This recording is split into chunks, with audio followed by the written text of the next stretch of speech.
നമസ്കാരം. തമിഴ് സിനിമാ പ്രേക്ഷകർ ഏറെ പ്രതീക്ഷയോടെയാണ് സംവിധായകൻ വിഘ്നേഷിന്റെ കരിയറിലെ വളർച്ച കണ്ടത്. എന്റർടൈനിംഗ് സിനിമകളിലൂടെ മുൻനിര സംവിധായകനായി വിഘ്നേഷ് മാറുമെന്ന് ഏവരും പറഞ്ഞിരുന്നു. പോടാ പോടി എന്ന ആദ്യ സിനിമ പരാജയപ്പെട്ടെങ്കിലും ഞാനും റൌഡിദാൻ എന്ന സിനിമ ഹിറ്റായതോടെ തമിഴകത്ത് വഴിത്തിരിവായിരുന്നു.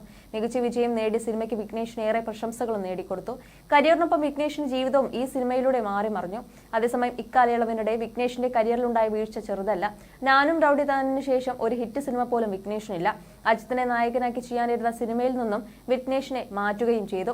വിവാദങ്ങൾക്കൊടുവിൽ വിഘ്നേഷ് ശിവൻ തന്റെ 6ാമത്തെ സിനിമ സംവിധാനം ചെയ്യാൻ തുടങ്ങിയിരിക്കുകയാണ്. ലവ് ഇൻഷുറൻസ് കമ്പനി എന്ന് പേരിട്ടിരിക്കുന്ന ചിത്രത്തിൽ പ്രദീപ് രംഗനാഥനാണ് നായകൻ. പ്രദീപിന്റെ 31ാമത് പിറന്നാൾ ദിവസം ജൂലൈ 25-നായിരുന്നു ലവ് ഇൻഷുറൻസ് കമ്പനിയുടെ പ്രഖ്യാപനം നടന്നത്. നീണ്ട ഗ്യാപ്പിന് ശേഷമാണ് വിഘ്നേഷ് ശിവൻ വീണ്ടും സംവിധായകനാവുന്നത്. വിഘ്നേഷിനൊപ്പം ഭാര്യ നയൻതാരയും സിനിമയുടെ ഭാഗമായിട്ടുണ്ട്. അജിത്തിനെ നായകനാക്കി ഒരു സിനിമ ചെയ്യാനുള്ള തയ്യാറെടുപ്പിലായിരുന്നു വിഘ്നേഷ് ശിവൻ. എന്നാൽ ആ ചിത്രം നടന്നില്ല. പല കാരണങ്ങളായിരുന്നു അജിത് ചിത്രം ഒഴിവാകാൻ കാരണം. അതിനുശേഷമാണ് ഈ സിനിമയിലേക്ക് എത്തുന്നത്. ആദ്യം ശിവകാർത്തികനെ നായകനാക്കി ചെയ്യാനിരുന്ന ചിത്രമാണിത്. നയൻതാരയായിരുന്നു നായികാവേഷത്തിലേക്ക് തീരുമാനിച്ചത്.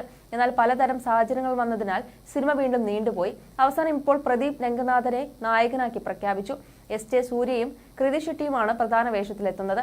ലിയോ സിനിമയെല്ലാം നിർമ്മിച്ച 7 സ്ക്രീൻ സ്റ്റുഡിയോ ആയിരുന്നു ചിത്രം നിർമ്മിക്കാൻ മുന്നോട്ട് വന്നത്. ചിത്രത്തിന്റെ ടൈറ്റിൽ സംബന്ധിച്ച് ചില പ്രശ്നങ്ങൾ ഉണ്ടായി.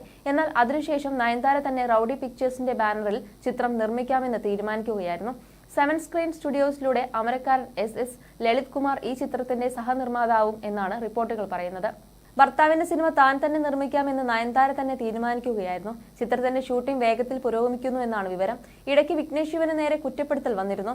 എന്നാൽ ഇപ്പോൾ ലൊക്കേഷനിൽ കൃത്യമായി വിഘ്നേഷ് എത്തുന്നുണ്ട്. സ്വന്തം പണം മുടക്കിയാണ് തന്റെ സിനിമ എടുക്കുന്നത് എന്ന ചിന്ത ഉള്ളതിനാലാണ് വിഘ്നേഷ് കൃത്യമായി ലൊക്കേഷനിൽ എത്തുന്നത് എന്നാണ് ഫിലിം ജേർണലിസ്റ്റ് അന്തനൻ ഒരു യൂട്യൂബ് അഭിമുഖത്തിൽ പറഞ്ഞത്. ലവ് ഇൻഷുറൻസ് കോർപ്പറേഷൻ എന്നായിരുന്നു ആദ്യം ചിത്രത്തിന് പേരിട്ടത്. എന്നാൽ അതിന്റെ പേരിൽ ലൈഫ് ഇൻഷുറൻസ് കോർപ്പറേഷൻ ചിത്രത്തിന്റെ ടീമിനെതിരെ കേസ് കൊടുത്തു. ലവ് ഇൻഷുറൻസ് കോർപ്പറേഷൻ LIC എന്ന ഷോർട്ട്കട്ട് ഫോമിലായിരുന്നു പേരിട്ടിരുന്നത്.